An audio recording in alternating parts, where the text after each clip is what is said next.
एक गांव था। गांव में एक खेत के किनारे पेड़ था। पेड़ हरा भरा और काफी बड़ा था। थोड़ी ऊंचाई पर जहां से पेड़ की शाखाएं फैलकर पेड़ को छायादार बना रही थी, वहां खाली जगह थी और उस खाली जगह में एक सांप रहता था। वहां आने जाने वाले लोगों के हलचल पर वह उन्हें काट लेता था, जिससे कई लोगों की मौत हो गई। लोगों ने डर से पेड़ के आसपास आना जाना बंद कर दिया। एक दिन वहां से एक साधु गुजर रहे थे। उन्होंने इस खूबसूरत पेड़ को देखा। उन्होंने सोचा, क्यों ना आगे बढ़ने से पहले इसकी छाया में ध्यान लगाया जाए। साधु को उस पेड़ की तरफ जाता देख एक किसान ने उस सांप के बारे में चेतावनी दी, लेकिन साधु एक मुस्कान के साथ पेड़ की तरफ आगे बढ़ गए। साधु जैसे ही पेड़ के नीचे ध्यान लगाने बैठे, वैसे ही सांप उस छेद से बाहर आ गया। सांप बिल्कुल काटने के लिए तैयार था।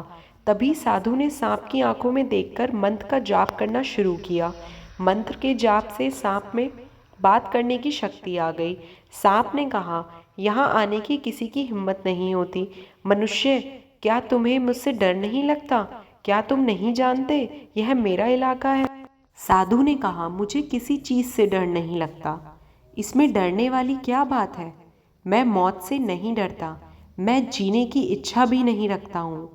फिर भला मुझे तुमसे क्यों डरना चाहिए? बल्कि तुम जरूर डरते हो, इसलिए तुम लोगों को काटते हो।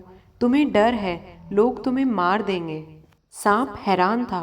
वह कभी ऐसे इंसान से नहीं मिला था जिसे उससे डर नहीं लगता हो। उसकी मुलाकात जब भी किसी से हुई, लोग मौत के डर से उसे मारना चाहते या मौत के डर से उससे भागना चाहते थे।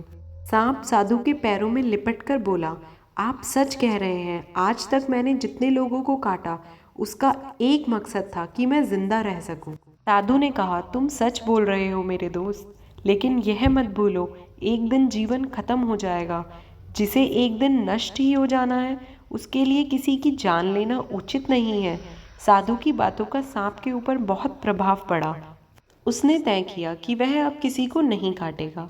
लेकिन जब सांप ने लोगों को काटना बंद कर दिया, तब इसका परिणाम उल्टा ही निकला। लोग अब उसके साथ खिलवाड़ करने लगे, उसे चोट पहुंचाने लगे, जिससे सांप अक्सर घायल हो जाता था। इस समय वह अपने जीवन के सबसे कष्टकारी और कठिन समय से गुजर रहा था। एक दिन दोबारा साधु उस गांव में आए और उस पेड़ के नीचे बैठने चले गए। उस सांप को देखकर हैरान रह गए। उन्होंने सांप से पूछा, तुम्हारी हालत कैसे हो गई ऐसी? सांप ने जवाब दिया, मैं आपकी बातों से बहुत प्रभावित हुआ था। मैंने तय किया था कि मैं किसी को नहीं काटूंगा। तब से लोगों ने मुझे चोट पहुंचाना शुरू कर दिया। साधु ने सांप से कहा, तुम मेरी बातों का गलत मतलब समझ बैठे। मैंने तुम्हें काटने से मना किया था, लेकिन अपनी आत्मरक्षा में फुफकारने के लिए मना नहीं किया था। इस कहानी से हमें ये सीख मिलती है कि आप अच्छे बनो, लेकिन किसी को अपनी अच्छाई का फ़ायदा मत उठाने दो। अगर आप लोगों को ये कहानी अच्छी लगी हो तो मेरे चैनल को सब्सक्राइब कीजिए।